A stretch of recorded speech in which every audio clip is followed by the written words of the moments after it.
Hello, and welcome back to Jenna Gets Creative.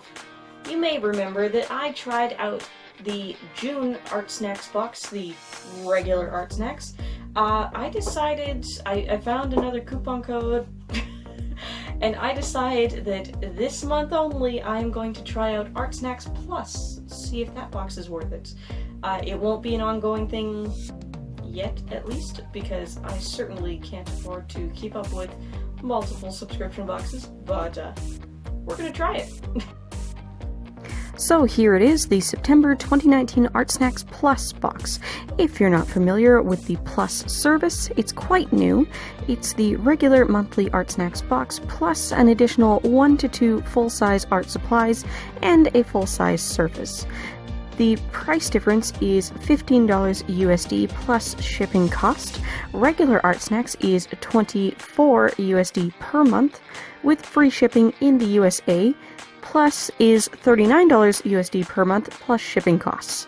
There are savings when you go with prepaid subscriptions, of course. I'll have all of the price breakdowns in the description box down below in USD, Canadian dollars, and British pounds as usual. Not sponsored, but I'd definitely be open to it.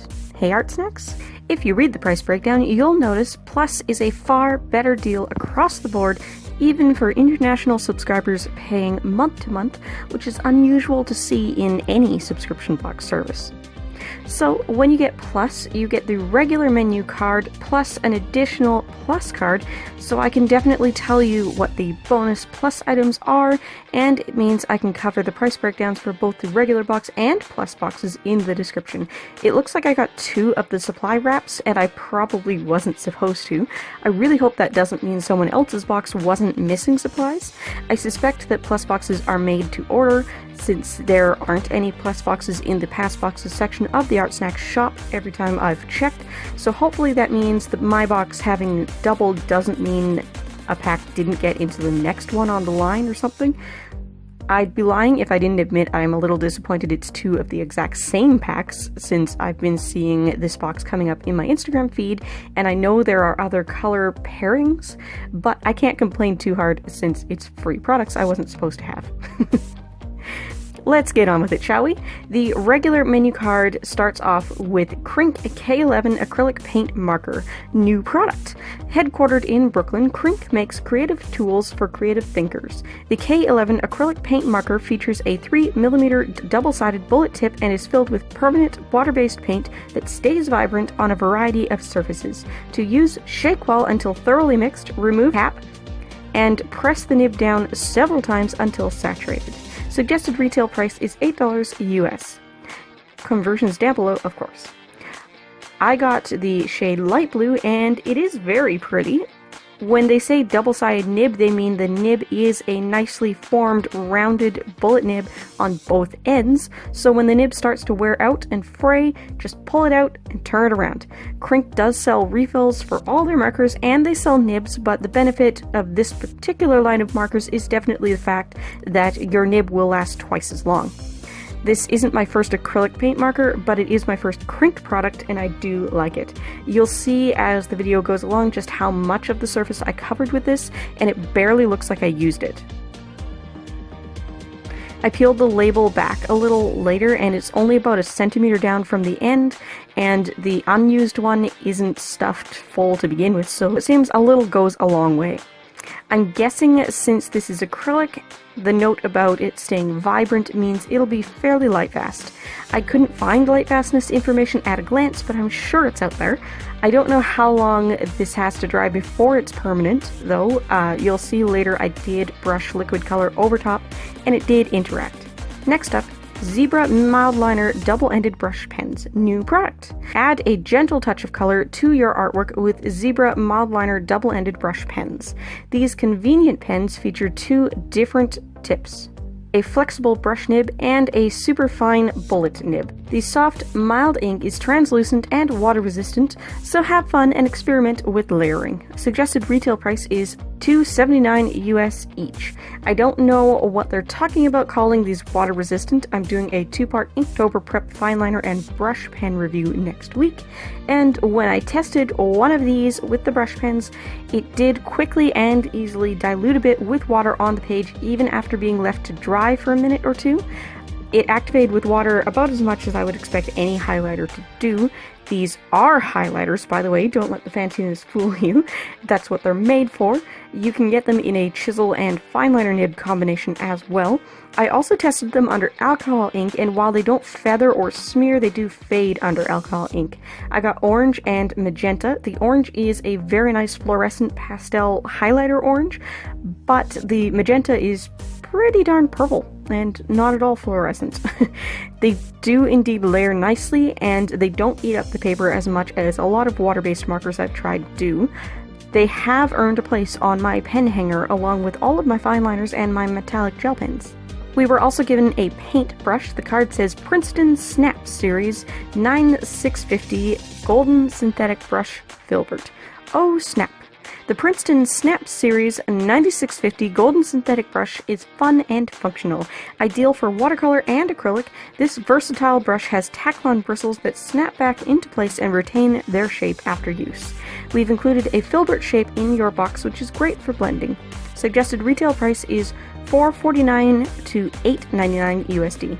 At first I thought it was weird and a little bit deceptive that they gave a price range, but then I looked closer at Instagram photos of this box, and some people did get different sizes.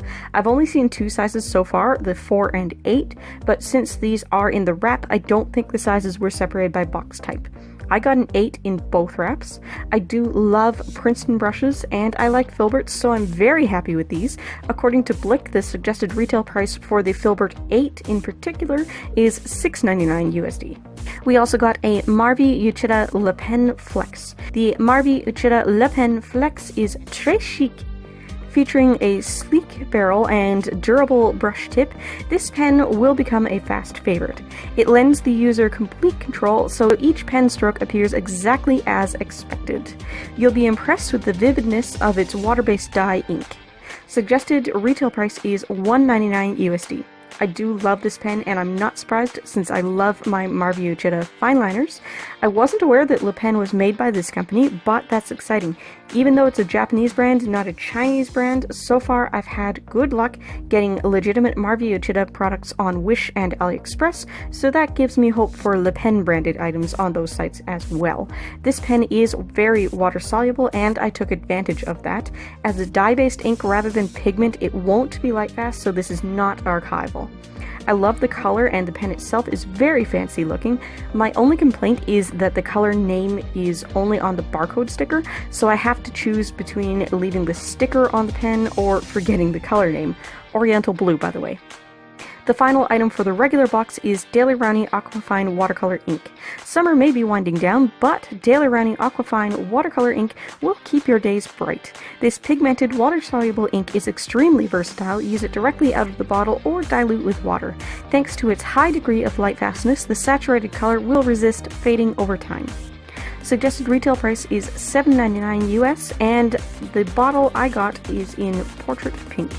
Now, I own a couple bottles of Daler-Rowney FW acrylic ink, which are still going strong over a decade after purchase, and I have some Daler-Rowney Aquafine pans, so I was very interested to try out the Aquafine ink. I'll probably get a lot of use out of this in portraits, to be honest, since I find it hard to mix skin tones consistently, so using this as a base and possibly diluting or tinting it as needed will be so much easier.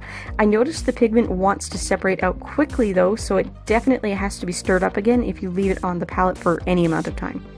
Moving on to the plus items, we got a Marvi Uchida water brush large tip. Paint anywhere, anytime with the Marvi Uchida water brush. By softly squeezing the brush's body, you can control how much water is released directly through the synthetic brush tip. Try blending your new watercolor ink to create natural, smooth gradients of color. Simply fill the barrel with water and give it a light squeeze to get the liquid flowing. Suggested retail price is $4.09 US. This is a pretty standard water brush pen, and unlike some of the Asian branded versions I've seen, the screw cap is threaded standard for North America, so righty-tighty lefty-loosey won't lead you astray. I make note of that because every water brush pen I've ever got from Wish or AliExpress, and the one that came in my Sakura Koi travel palette, turn opposite from what I'm used to. Comparing it to regular watercolor paint brushes, it's about the same as my Winsor & Newton round brushes in size 6. The surface we got in the Plus is Canton Plein Mixed Media Artboards 8 by 10 inches. To ArtSnacks. Whether you're creating a masterpiece outside or in your studio, Canton Plein Air Mixed Media Artboards are the perfect companion for all artists. In this pad, you'll find 10 rigid artboards glued in place with a useful fold-over cover. The textured surface works well for both dry and wet media, so it'll handle your new pens and ink with ease. Suggested retail price is $18.50 USD. I think the word choice in there talking about the texture of the paper is deceiving because they aren't overly textured. It isn't cardstock, but it's also not a cold press watercolor paper either. Mine came with damage to one corner, and that is on all 10 sheets, so that's unfortunate. If I had purchased this pad from an art store, I'd be looking to exchange it. If you're leaving a bit of a border for matting or framing, it's fine, but since this is a thick artboard on its own, you might not want to mat it, in which case the dinged corner would show. This is sheets of paper glued down onto acid-free board, so there's no choice in sides. The backside is printed with the Canton logo. The glue strip that holds these sheets in the pad is so thick I had to cut the sheets out and then trim excess glue off the edge. So good on one hand because it's not going to come loose prematurely, but bad because it's annoying and you'll actually need a tool to remove it. Heating the glue would probably work too, but then you would loosen all of the sheets. I noticed as I was using this artboard that it always looked like it wasn't handling the wet media very well as it went down, but then when it all dried, it looks perfect. Wow, I have talked a lot. Normally when I do these sort of boxes, I blast through the card and then give my opinions, but this time I kind of did both at the same time. So yeah, thanks so much for watching. If you're new here, don't forget to subscribe and ring the bell for notifications. I upload every Tuesday and Thursday at minimum, and some weeks I have bonus videos. Next week is probably going to be a bonus week since I want to get that pre-Inktober stuff out, so definitely come back if that's something you're interested in. See you then!